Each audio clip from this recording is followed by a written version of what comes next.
This is the third installment, and I'd like to introduce everyone to antique iron kettles. Today, the first item I will introduce is this choshi kanbin. Yes, a choshi kanbin is a vessel where you pour sake into it and warm it slightly. This traditional container is commonly used in Japanese drinking culture. So you pour the sake like this, and because the spout juts out slightly, you can pour just a little bit at a time. This design makes it easy to control how much you're serving. It doesn't come out in a gush. This smart design lets you pour a little at a time instead of having sake rush out all at once. Therefore, those types of cups used in a three-wheel drive context like the 30,003 ones will overflow if you fill them too much.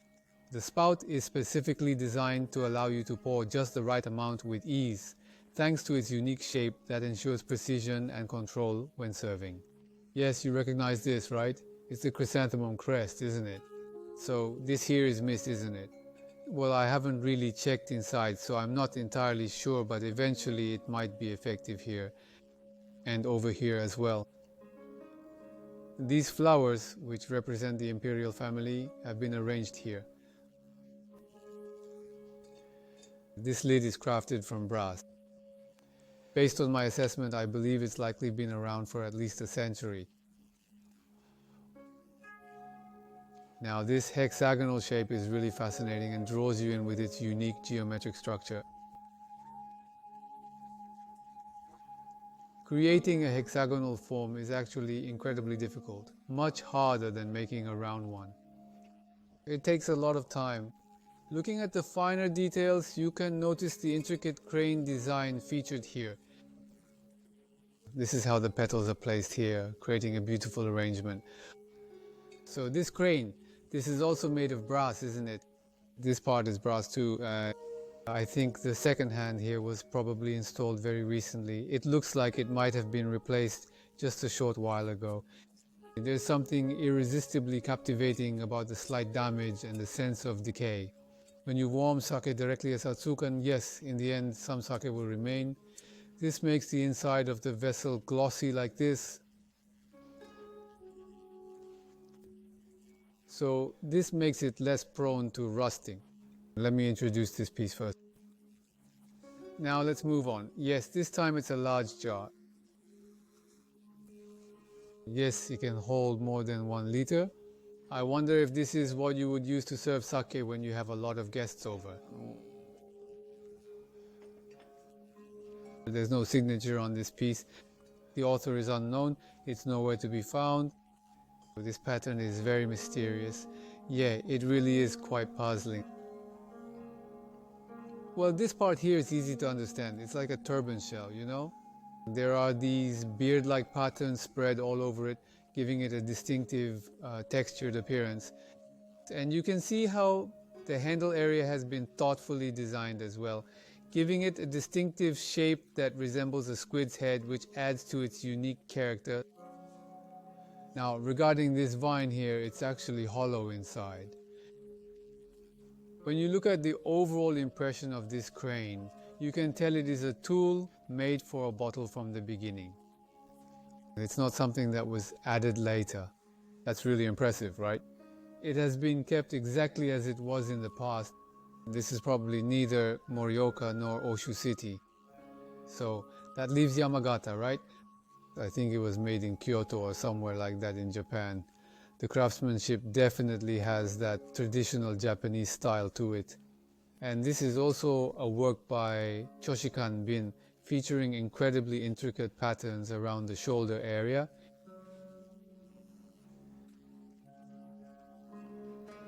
It's called Maruni Mitsudo Moe. It's a pattern found in traditional Japanese family crest. It's also being pressed here, but well, even if it is pressed, it's lined up perfectly along the shoulder area. You can see how it follows the natural contour.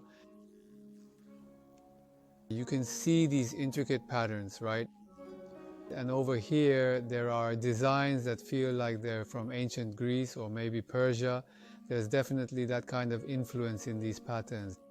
It's fascinating how these interesting designs wrap all around. Creating this octagonal shape is actually quite challenging. It's not something you can easily make even if you wanted to. And on this side we have this again. Notice the design pressed into it. Look here. See how it has these special cuts in the pattern right here.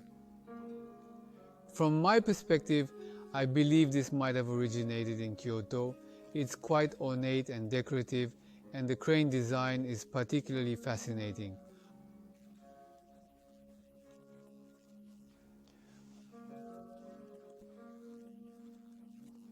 Oh, there's a flat crane here. It has some kind of pattern. And there are also 3 legs like this. In this situation, even if you place something hot here, not much heat is transferred to the table. I think that if someone sees the person they like, they won't be able to contain themselves. Lastly, what I must introduce is of course the Hailstone pattern. Iron kettle. This piece has also been around for more than 100 years. There's no maker's mark on this piece. I can't find any stamp or signature anywhere. Some older items don't have engravings. For example, some people who were apprentices of famous individuals might not have stamped their work. Many such things still remain. This could very well be crafted by a student of a renowned master.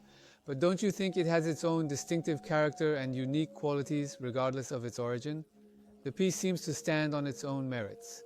I suspect this might originate from Iwate Prefecture. It might be from Yamagata. Craftsmen in Yamagata often create hailstone patterns. However, in Kyoto, these patterns are not very common. In Kyoto, hailstone patterns aren't as common, though they occasionally occur. Well, it's not like it's nothing, but from now on, this handle, which is made of brass, has a shape that I find particularly beautiful.